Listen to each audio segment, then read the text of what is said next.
वारिमृदां यथा विनिमयो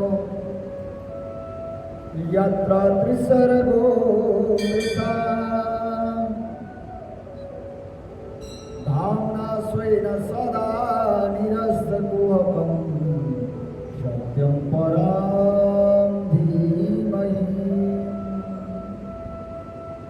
सच्चिदानन्दरूपाय विश्वोत्पत्त्यादिहेतवे तापत्रय विनाशाय श्रीकृष्णाय वयं नमः।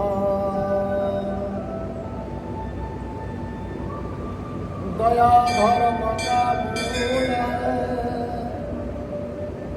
पापमूल अभिमान तुलसी दया न छोड़िए जब लगे घट में प्राण। राधा राधा रटतई मिट जाए सब व्याधा कोटि जन्म की आपदा नाम लेते डर जाए। ध्रुव सजलानी जपे वो हरि नामा पावा अमर अभिचल ठावा। बोली श्री वृंदावन बिहारी लाल की जय। बोली भक्तवत्सल भगवान की जय। बोली दीनदयाल भगवान की जय। बोली राजा रामचंद्र महाराज की जय। बोली हनुमंत भगवान की जय। बोली शंकर भगवान की जय। माई मेरी सच्चिया जोता वाली माता तेरी सदाई जय। सुंदर सुंदर गुफा वाली दाती तेरी सदाई जय। बोल साचे दरबार की जय।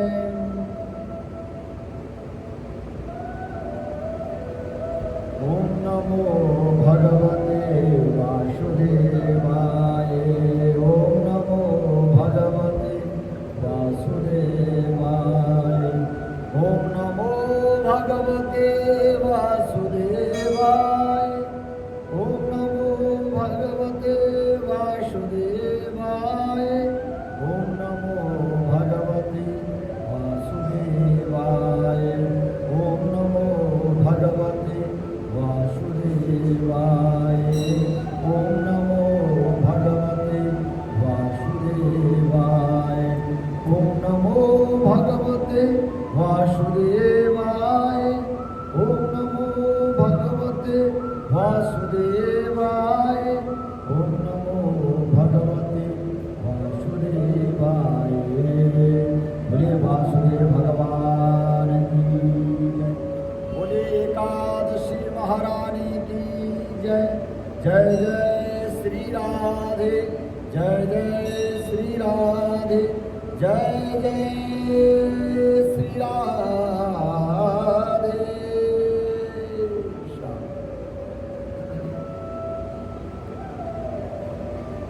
हम लोग श्रवण करने जा रहे हैं एकादशी की पावन महिमा।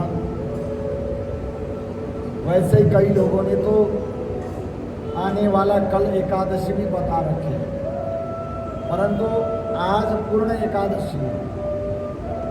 कल सुबह सूर्योदय से भी 2 घंटे पहले एकादशी खत्म हो जाएगी, इसलिए एकादशी आज ही है। आज है ज्येष्ठ महीने की कृष्ण पक्ष की एकादशी। युधिष्ठिर महाराज ने पूछा, जनार्दन ज्येष्ठ महीने के कृष्ण पक्ष में किस नाम की एकादशी होती है? मैं उसका महात्म्य सुनना चाहता हूं, उसे बताने की कृपा कीजिए। भगवान श्री कृष्ण जी बोले, राजन, तुमने संपूर्ण लोगों के हित के लिए बहुत उत्तम प्रश्न किया। हे राजेंद्र, इस एकादशी का नाम है अपरा। यह बहुत पुण्य प्रदान करने वाली है और बड़े बड़े पातकों का नाश करने वाली। ब्रह्महत्या से दबा हुआ, गोत्र की हत्या करने वाला, गर्भस्थ बालकों का वध करने वाला, परनिंदक, दूसरों की निंदा करने वाला तथा परस्त्रीगामी पुरुष भी अपरा एकादशी के सेवन से निश्चय ही पाप रहित हो जाता है। जो झूठी गवाही देता, माप तोल में धोखा देता, बिना जाने ही नक्षत्रों की गणना करता और कूटनीति से आयुर्वेद का ज्ञाता बन जाता है, झूठ मूठ वैद्य। हाँ, ये सब नरक में निवास करने वाले प्राणी हैं। किंतु अपरा एकादशी के सेवन से ये भी पाप रहित हो जाते हैं। यदि क्षत्रिय छात्र धर्म, क्षत्रिय धर्म का परित्याग करके जो युद्ध से भागता, तो वह क्षत्रियों उचित धर्म से भ्रष्ट होने के कारण घोर नरक में पड़ता है। जिसने अपना धर्मों का परित्याग किया,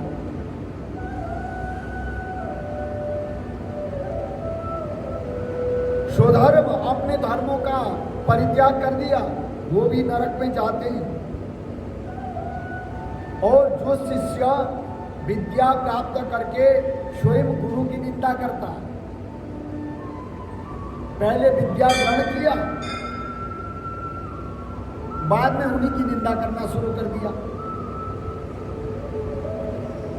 जिस विद्या के आधार पर जीवन चलाना शुरू कर दिया, उसने उन्हीं गुरु की जो है निंदा करने शुरू कर दिया। वह भी महापातकों से युक्त होकर भयंकर नरक में चला जाता है। किंतु अपरा एकादशी के सेवन से ऐसे मनुष्य को भी सद्गति प्राप्त हो जाता है। भगवान कहते हैं, राजन, माघ के महीने में जब सूर्य मकर राशि में होते हैं, उस समय प्रयागराज में स्नान करने वाले मनुष्य को जो पुण्य मिलता है, काशी में शिवरात्रि के दिन व्रत करने से जो पुण्य मिलता है, और गया में जाकर के पिंडदान करके पितरों को तृप्त प्रदान करने वाला पुरुष जिस पुण्य का भागी होता है, और बृहस्पति के सिंह राशि पर होने पर गोदावरी में स्नान करने वाला मानव जिस फल को प्राप्त करता है, और बद्रिका आश्रम में अथवा बद्रिका आश्रम की यात्रा के समय भगवान केदारनाथ जी के दर्शन से तथा बद्री तीर्थ के सेवन से जो पुण्य फल उपलब्ध होता है, तथा सूर्य ग्रहण के समय कुरुक्षेत्र में दक्षिणा सहित यज्ञ करके हाथी घोड़ा और सुवर्ण दान करने से जिस फल की प्राप्ति होती है, अपरा एकादशी के सेवन से मनुष्य वैसे ही फल प्राप्त करता है। और अपरा एकादशी को उपवास करके भगवान वामन की पूजा करने से मनुष्य संपूर्ण पापों से मुक्त होकर विष्णुलोक में प्रतिष्ठित होता है। और जो गौदान करते हैं,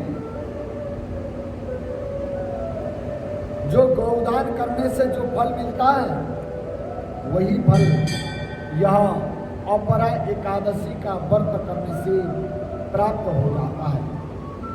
इसलिए अपरा एकादशी सर्वोत्तम है और इस एकादशी व्रत महिमा जो सुनने वाले हैं उनको भी अनंत पुण्य फल की प्राप्ति हो जाती है।